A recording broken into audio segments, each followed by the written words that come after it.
What's up, y'all? And welcome back to another edition of John Ammo's Archives right here on YouTube. Last couple of videos, I've been wasting a lot of time with beef talking. Everybody knows I like to do a little smack talk, but there's got to be a fine line between the smack and the sports talk. I can't do every video about the CNS or the BNG or all that kind of stuff. So we are going to try to focus on some sports videos here in the future, because as we all know, the football season is gearing up. Let's get right into it. Brett Favre situation. And what I want to say about the Brett Favre situation, you all know I can't stand the guy. He's an egotistical maniac as far as I'm concerned. He has a midlife crisis every year. The end of the football season comes. But talk about a franchise crumbling. Talk about a franchise holding their own until this guy boarded the plane and they pulled a complete 180.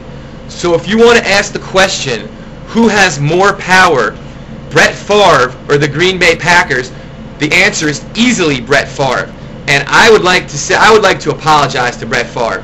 If you guys go back to a couple videos ago, you'll see a video I did saying that Brett Favre sucks and that he held his team hostage and all this stuff.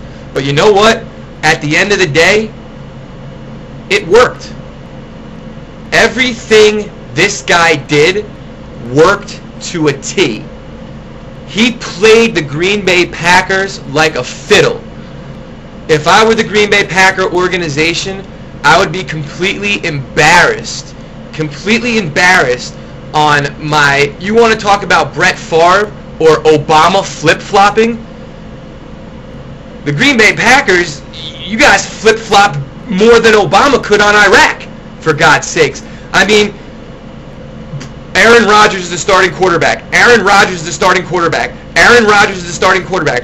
We're going to keep this tone up all the way up until Brett Favre calls our bluff and actually gets on the plane to go to Monday morning practice at Green Bay, and then we're going to say it's an open quarterback competition spot. You know, the Green Bay Packer fans should be embarrassed. This poor kid, Aaron Rodgers, is getting the shaft again. If I'm Aaron Rodgers and I don't get the starting quarterback job this year, I'm not playing on the Green Bay Packers anymore. This is it. I'm holding out. I'm telling them that if you guys have to move on, you misled me, I have to move on. So, you could say whatever you want about Brett Favre. And I hate the guy. I hate him more than I hate Michael Irvin now. And that's unbelievable for me to say, because I hate Michael Irvin. This guy called a professional sports organization's bluff. He looked them right in the eye, and they buckled at the knees. Shame on you, Green Bay Packers. Shame on you. Moving on, man, the New York Mets just got swept by the Houston Astros. We're a game and a half back of the Phillies. It just seems like, again, Johan Santana's out there. He pitches a great game. The bullpen comes in, blows it.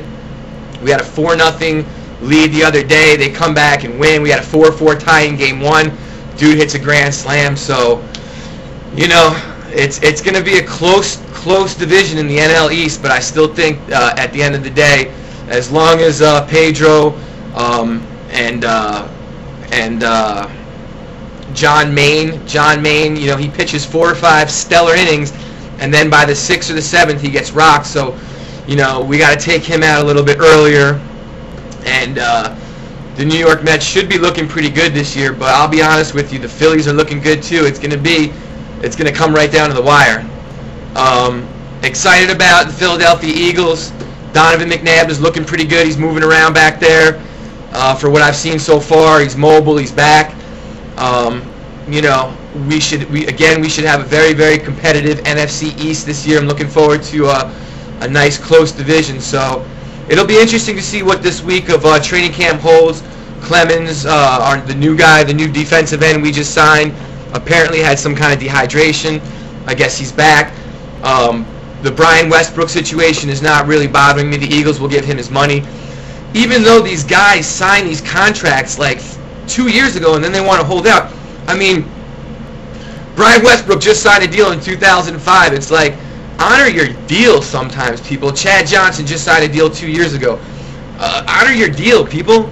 You know, Alex Rodriguez just signed a deal last year. It's like 2 years ago he held out. He got the exact same deal back. It's like these guys, you know, they want to, when it's good for them, they want to take advantage of it. But as soon as they get a little bit better than their supposed contract is, they want to hold out. Doesn't really make any sense to me, man. What happened to the good old days of tough, hard-nosed ball players who didn't make any money, like Reggie White and Seth Joyner back in the day in the trench? So this is it, man. Brett Favre, I got to congratulate you again. You really, really played the shit out of the Green Bay Packers. If I was a Green Bay Packer fan, I would be embarrassed to call myself a Green Bay Packer fan. This is John Ammo reporting to the Archives. Out.